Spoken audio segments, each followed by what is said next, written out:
Hi friend, today I'm going to be showing you 4 of my favourite vegan cookbooks. These are amazing books by insanely talented chefs, and they will definitely help you out if you are a beginner looking for vegan recipes. These days I tend to come up with a lot of my own recipes, but it's really thanks to books like these. Using them over the years, gaining that experience and that insight into vegan cuisine, that I was able to develop that kitchen intuition that I now use to create a lot of my own recipes. And that's why these books are so powerful and helpful, particularly as you start your journey in a whole food vegan kitchen. And you know, from time to time, I will definitely still open up these books, try a recipe or two, and really fire up that inspiration and get my own creativity flowing. So I'm going to break down each of these 4 books, give you, I think, the pros and cons of each, and highlight a few of the standout recipes that you definitely should not miss. This way you will be able to decide which of these books might be right for you. So let's dive right in.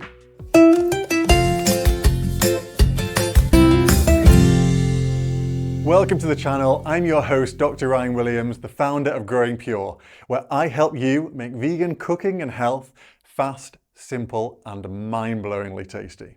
Now, before I dive into these books, if you want my guide on how to make your healthy, delicious vegan meals really fast, you can get that. Just click the link in the description. That's a totally free gift to you. You're going to get my top 5 time-saving kitchen hacks so that you'll be able to make the recipes from these books in rapid time. All right, so let's get started with the first one. All right, so the first book I want to talk about is this one. This is Bosh by Henry Firth and Ian Teasby. Now, they generally are just known better by the name Bosh, and this is their first cookbook. They are super popular now. They are like blowing up on social media, and they are really great guys. In fact, this one, I actually met them. I went to their book signing. It was several years ago when this book first came out. They were great guys, and the recipes in here are really, really good. So what is the general theme of this book? Well, I suppose it's kind of easy, accessible vegan meals. It's not necessarily the healthiest, so that might be a con for you, although you can kind of healthify the recipes, you can take out the oil, that kind of thing. But amazing, delicious recipes. Some of them will be quite familiar to you, especially if you're coming from a non-vegan background and you're new to veganism or new to plant-based eating. This book will be ideal. You're going to get a load of recipes that are vegan, but they're familiar and they're similar to things you will have tried before. These guys are also super creative. This is their giant burrito cake, for example. They have these really cool ideas that you just wouldn't necessarily think to do. Another example, crispy chili tofu. It's kind of like a vegan take on a kind of naughty Chinese takeaway kind of meal, like crispy chili chicken, but made from tofu. Generally, the recipes in Bosh are pretty fast, pretty simple, and very, very tasty. They're not massively adventurous in terms of ingredients, is perhaps some of the downsides. And there isn't that much explanation of what's going on with the recipes and trying to get a little bit deeper into understanding them, but the recipes themselves are fantastic. If you get this book, there are a couple of recipes I have to recommend strongly. First one, their creamy korma recipe. Wow, is this good. This is genuinely one of my favorite curries. Really, really delicious. It's well worth having. Another recipe I would definitely recommend is their mushroom Wellington. This mushroom Wellington is ideal for Christmas, Thanksgiving, or if you're in the UK like me, a sort of traditional style Sunday roast. So that is Bosh. That brings me on to our second book. This is the How Not to Diet cookbook by Dr. Michael Greger. So I recently reviewed the book How Not to Die by Michael Greger. There's a link to it up here. But this is the cookbook accompaniment to his second book, How Not to Diet. So this is an ideal book if you are focused on health and you're focused on losing weight. The recipes in here are really, really delicious, but they will always put your health first. It's full of evidence-based nutrition, which is what Dr. Greger is really well known for. And throughout the book, there are these little fact boxes, like this one, that sort of give you extra information on why this particular recipe is so good for health and for weight loss. What are the downsides here? Well, they're not necessarily the fastest recipes. They can be a little bit slow sometimes. And I would also say that some of the recipes use ingredients that are perhaps a little bit harder to get your hands on, but that's not usually a problem because you can generally find some similar substitute that you can work in instead. I'd especially recommend this book if you're looking for healthy, savory breakfasts like this, for example. There are a load of recipes in here for a kind of savory breakfast, which are quite common in a lot of parts of the world that aren't really the West. So there's quite a lot of Middle Eastern, Egyptian, that kind of cuisine for breakfast. So what are some of the standout recipes here? Well, I love this one. Cauliflower Alfredo linguine with roasted asparagus.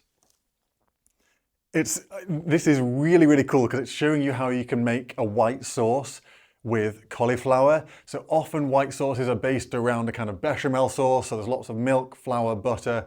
Not necessarily the healthiest and might not be what you're really after. In this recipe, you're blending up a cauliflower and you're making a lovely sauce from that. So things like that are great. I also really love this recipe, balsamic butternut, Brussels sprouts and beetroot. It's really showing you how much amazing flavor you can get with simply roasting veg with some beautiful balsamic vinegar in there too. So you definitely want to get this book if you want to try a load of different healthy beans and whole grains that you might not have ever picked up before. Really, really good for that. Moving on, it is Vegan Christmas by Avant Garde Vegan, or Gaz Oakley as he's otherwise known. Now, I realize this might be like a very specific book for a specific time of year, but honestly, I think I've used this book more not at Christmas than at Christmas. The recipes in it are just beautiful to look at, the presentation's amazing, and the taste is off the charts. I think for a lot of people who are doing a plant-based or vegan diet, Christmas time or Thanksgiving can be a really challenging time. Sometimes, you're with family, you're trying to make your dietary choices work with other people that may not eat like you do, and that can cause a little bit of conflict. This book is really, really good for giving you that traditional bonding over food, but never compromising on taste. I think Gaz Oakley has really nailed Christmas with this book. There are a number of really cool recipes in here. For example, there are quite a few seitan recipes like this streaky bacon or facon kind of thing. And he puts a load of flavor in here. So if you're missing that kind of meaty bite, these seitan recipes can be really, really good for that. Are they the healthiest thing ever? No, not really. But they're probably a lot healthier than the meat alternatives you're likely to buy in the supermarket because you're making them yourself. Also, seitan is just protein, essentially. It's just gluten, the protein from wheat. So if you are wanting a really high protein intake, if you're in the gym a lot, that kind of thing, these kind of recipes might work well for you. There's lots of quite cute little starters and canapé type things like these carrot-based smoked salmon, but we're using carrot. Really, really tasty. I love some of these recipes. One thing I think I would say is that these recipes are pretty much all of them. There's a few that aren't, but most of them are pretty time consuming. You will need to put a little bit of time away. If you want to get them to look as good and taste as good as Gaz does, they're the kind of thing that you need to devote a little bit of time to. But if you do devote that time, the results will blow you and your guests away. So which recipes should you not miss? Well, his kind of centerpiece, no turkey seitan roast is really, really cool. I've made this on Christmas Day and it has been just a beautiful recipe. It does take quite a lot of time because you make your own stuffing, and it's a big process, but it really pays off. I also love the way that Gaz does some of the vegetables in this. For example, this celeriac puree is so nice. It's just a great way of having celeriac, and I think that recipe was probably the first thing that introduced me to pureeing vegetables and having that as a sort of part of your dinner plate. Really, really cool. Also, is port and balsamic braised red cabbage. Well worth looking at that. Also, last one from this book is this mushroom wraps recipe. This is kind of similar to crispy aromatic duck that you might have in a Chinese restaurant. I don't know if you have that where you are, but that's quite a common thing in the UK. Obviously that isn't vegan and it's not very healthy either. This is a great version of that, and you're using these beautiful mushrooms in the pan and you're getting them really crispy and delicious. I've made this several times and it blows people away. Now, the last book I want to share with you today is this one, Much More Veg by Hugh Fearnley-Whittingstall. So Hugh Fearnley-Whittingstall is a British chef. He's got this River Cottage brand and he's done loads of cookbooks, he's done TV shows, he's quite a famous chef in the UK. And he's really all about provenance and locally grown and organic food. That's kind of his thing. He's not vegan, but this book, Much More Veg, is entirely vegan. Everything in it is vegan. And it's also, it really focuses strongly on minimally processed foods. Foods pretty much as they came out of the ground. So you're not going to find recipes with pasta in this book or with bread. What you are going to find in this book is incredible, exciting ways of using vegetables and other plant-based foods, fruits and that sort of thing, but especially veg in ways that you've perhaps never even considered. I think Hugh's creativity in this book is incredible and it's inspiring, it really is. It's a really chunky book, there's a load of recipes in here and each one has something new to offer. So I've got to point out this roast spiced brassicas with split pea puree. I actually first had this dish in Hugh Fearnley-Whittingstall's restaurant in Bristol in the United Kingdom, and I thought it was so good I went away and made it. It's just an incredible way of using all kinds of brassicas. So it uses kale, broccoli and cauliflower, and it combines them with this amazing split pea puree. It's a really creative way of using our food. I also have to mention this recipe, seared summer cabbage with potatoes, chili and capers. Honestly, you have not experienced cabbage until you've cooked it like this. In this recipe, we cook the cabbage from raw in a pan.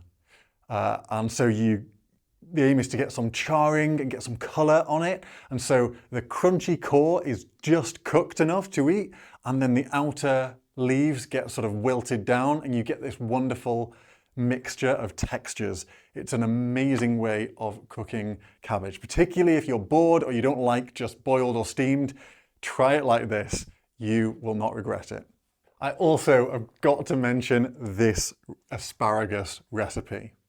We've got this amazing spring onion dressing. This is a side dish, so it's not like a main dish, but this is potentially the best way I've ever had asparagus. We cook our asparagus and then combine them with this amazing zesty dressing with lemon, sumac, capers and spring onions. It's so flavorful. I really would recommend it. So this is a great book if you want to understand more creative ways of using ingredients close to their natural form, I would say.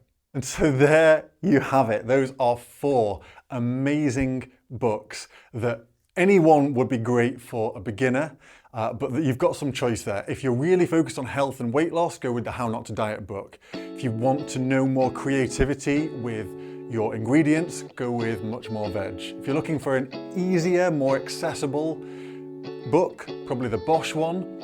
And if you want beautiful presentation and great creativity, especially for winter dishes, Vegan Christmas would be ideal.